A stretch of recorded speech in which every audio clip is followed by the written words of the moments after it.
যে বর্তমানে পশ্চিম থানার সামনে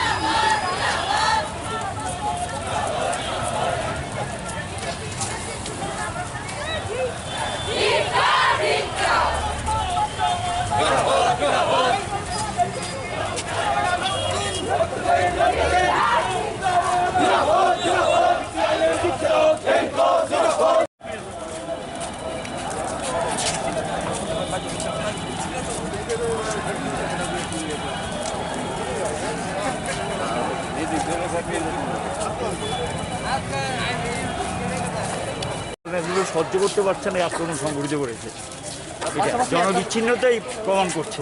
পাশাপাশি একটা সংবাদ মাধ্যমের চ্যানেলের উপর আক্রমণ, এটা কি বলবেন? তো মানে এটা হলো সমস্ত গণতান্ত্রিক ভাবনা চিন্তার যাদের ভিতর নেই চূড়ান্ত স্বৈরাচারিতার বহিঃপ্রকাশ। একটা সংবাদ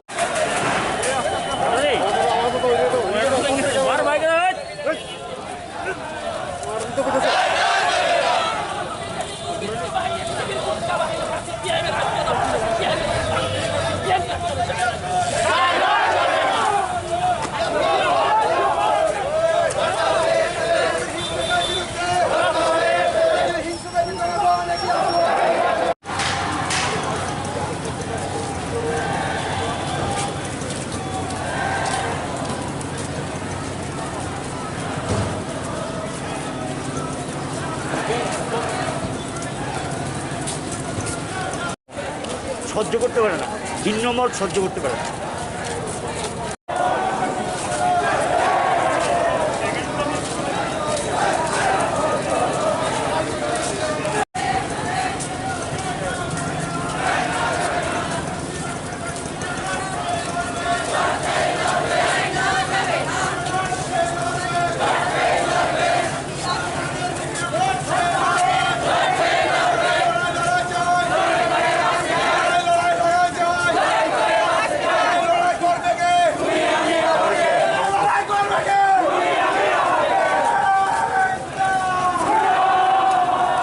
মানুষের জীবন সম্পত্তি রক্ষার স্বার্থে সিপিআইএম লড়াইয়ের মধ্যে ময়দানে ছিল, আছে, থাকবে। সিপিআইএমকে জনগণ থেকে বিচ্ছিন্ন করতে পারবে না। আরএসএস, বিজেপি ফ্যাসিবাদের প্রতিনিধি, ওদের ফ্যাসিস্টিক চেহারা গতকাল শুধু না, গত 40-42 মাস ধরে গোটা রাজ্যের মানুষ, দেশের মানুষ দেখছেন। কাজেই আজকে থেকে যে অধ্যায় আবার লড়াইয়ের শুরু হলো, এই রাজ্যের মধ্যে আরো বেশি মানুষকে সঙ্গে নিয়ে বিজেপির যে বর্বরোচিত সন্ত্রাস, ফ্যাসিস্ট সুলভ সন্ত্রাস, তার বিরুদ্ধে আমাদের লড়াই জারি থাকবে।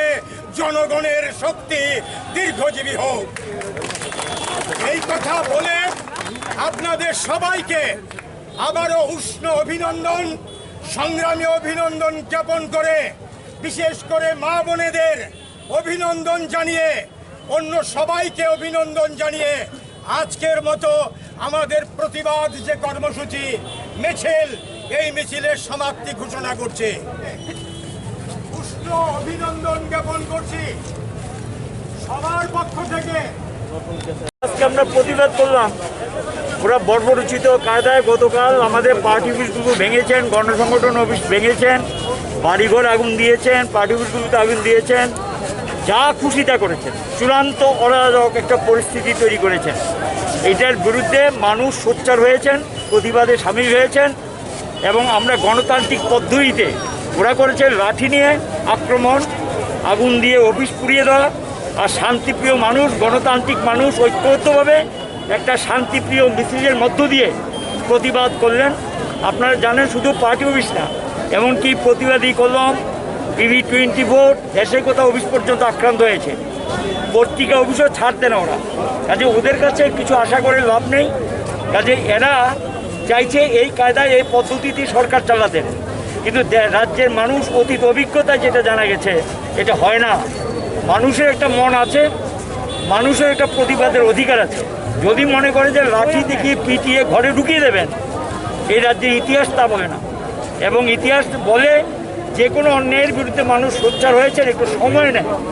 যখন বুঝতে পারেন যে এই জিনিস চলতে পারে না, আমরা সবাই আক্রান্ত মানুষগুলোর মধ্যে ঐক্য গড়ে উঠে আক্রমণকারীর বিরুদ্ধে প্রতিরোধ সংগ্রাম শক্তিশালী হয়, এটি ইতিহাস। আমরা আশা করছি ওরা জোর করে মানুষকে ঘরে ঢুকিয়ে দেবে ভেবেছে, লাঠি পেটা করে আগুন লাগিয়ে এই হবে না। এই রাজ্যের মানুষ প্রতিবাদে সোচ্চার হবেন।